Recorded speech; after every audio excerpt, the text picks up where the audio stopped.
국장님 질문드리겠습니다. 네. 다문화 교육 문제에 대해서 질문드리겠는데요. 그냥 저기 다문화 중도 포기 학생 수 혹시 확인하고 계십니까? 제가 요구해서 자료를 받았는데 다문화 학생 학업 중단율이 1.38%입니다. 2015년도에요. 일반 학생 같은 경우는 0.89입니다. 그러니까 결국 다문화 학생이 0.49%가 높습니다. 네. 그러면 여러 가지 체계적인 대응을 해야 되는데 다문화 학생 중단 후 복귀자 수는 관리하지 않고 있습니다. 보시는 바와 같이 교육부 자료나 본청 자료로 파악된 바가 없어서 모른다는 내용입니다. 아니 어떻게 관리를 이렇게 하고 계시죠? 그럼 다문화 교육은 왜 하고 있습니까? 파악도 안 하면서. 그러니까 제가 보기에는 다문화 교육이 여러 교육 정책의 짜맞추기, 껴맞추기 정책이 아닌가. 의지가 있는가 모르겠습니다. 저는. 다음 보시면 다문화 취업 대상 수가 2014년도에 17,000명 정도 됩니다. 2015년에 19,000명, 2016년에 27,000명입니다. 거의 지금 56.2%가 취업 대상 수가 늘어났습니다. 알고 계십니까? 네. 알고 계시는데 이렇게 하고 계세요? 다음 보십시오. 예산 투입 보십시오. 다문화 교육 사업 2004년에는 63억 투입했습니다. 2015년에는 43억, 2016년에는 40억 투입했습니다. 왜 줄죠? 취업 대상 수는 늘어나는데 다문화 교육 예산을 왜 이렇게 줍니까?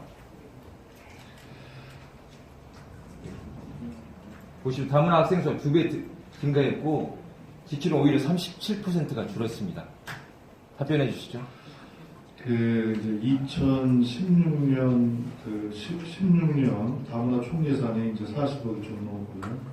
그 다음에 2015년이 43억이었습니다. 6.7% 감소했는데 교육부 특교 금액이 이제 감소를 해서 이렇게 됐는데요. 그 부분은 이주모노 강사의 계약 방식이 이제 전일제 근로자에서 초단시간 근로자로 변경되면서 줄어든 부분이 있습니다. 그 일부잖아요. 한번 보십시오. 2014년도 사업 다문화 사업 관련해서 지금 보면 방과 후 프로그램 지원 7억 2천을 지원했는데 2015년 16년 전혀 투입되지 않고 있습니다. 다문화 가정 학부모 교육 지원도 안 하고 있습니다. 다문화 교육 지원도 6억 투입했는데 전혀 2년 동안 안 하고 있습니다. 다문화 동아리 지원도 마찬가지고요.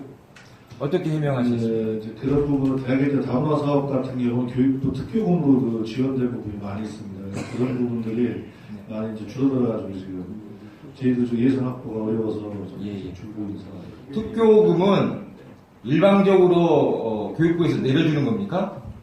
신청하지 않습니까? 교육부 사업으로 이제 내려주는 부분이 많이 있습니다. 네. 알겠습니다. 보십시오. 서울시 교육청 사업 현황 보십시오.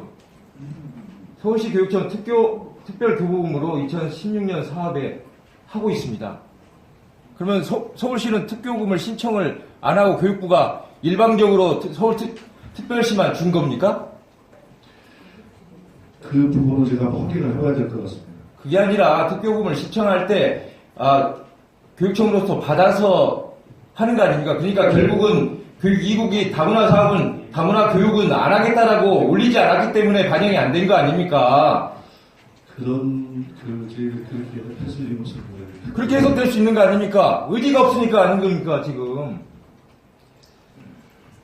그러면 다문화 학교 학생 관련해서 3중고를 말씀드리겠습니다. 제가 지역교육청에서 말씀드렸는데요. 우리 국장님, 다문화 학생 어머니나 다문화 학생들하고 한 번 저기 간담회나 대화를 나눠보신 적 있어요? 네, 저희가 학교에서 교장할 때 여러 번 만나고 제가 지원하는 부분이 있습니다. 거기서 어떤 애로점이 있던가요?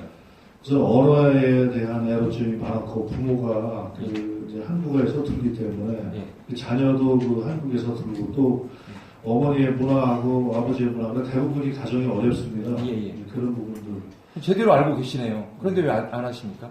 국장님이 뭐 새로 오신 지가 별로 안 돼서 그렇지 않고요. 제가 아무튼 보시는 것 같이 선생님의 편애가 심하다고 합니다. 실제 의식은 똑같이 동등하게 대워야 되겠다고 하지만 받아들인 입장에서는 상당히 편애하고 있다라고 받아들이고 있고요. 그리고 동급생들 간의 피부색이나 여러 가지 학력 저하 여러 가지 부분에서 왕따 아닌 왕따를 당하고 있습니다. 그리고 아까 말씀하신 것처럼 어머니가 교육의 상당 부분을 케어를 해줘야 되는데 실제 언어 소통의 문제, 그 다음에 한국의 여러 가지 지식적인 부분을 잘 모르기 때문에 전혀 도움이 안 되는 것이죠. 그러다 보니까 아이들이 중도의 학업을 포기하는 율이 높은 것입니다. 그래서 이 주민 어머니들이 주장하는 게 뭐냐면 실제 다문화 교육이나 방과 후 교실 같은 경우 저소득층이 많다 보니까 학원을 보내기는 어렵고 다문화 관련된 교육을 방과 후에 실시했으면 좋겠다라고 요구를 했고 그래서 2014년도에 추진되고 했던 거 아닙니까? 그런데 2015년, 2016년도에 중단되면 가장 성장기에 있고 여러 가지 질풍노동에 있는 청소년 같은 경우는 이탈할 확률이 많은 겁니다. 그러니까 하나의 또 포기하지 않겠다라는 지침은 만들어져 있는데 실제 교육 현장에는 아이들은 벌어지고 있는 겁니다. 지금. 답변해 주세요.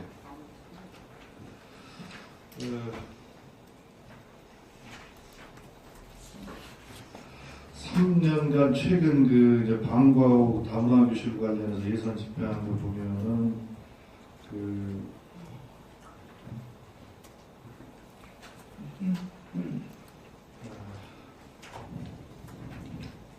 일몰 사업이 많이 있습니다. 그래서 이제 방과 후 사업이 좀 축소된 경향이 많이 있습니다.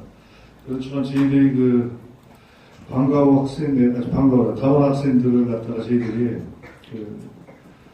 어떻게 하든지 이 학생들 지키기 위해서 아까도 말씀드렸다시피 방과 후 대안학교 지정 운영을 지금 확대하고 있고 네네. 또한 경기도만 하고 있는 다문화 예비학교 지정 운영하고 있습니다. 사실 이 부분은 교육부에서도 굉장히 좋은 프로그램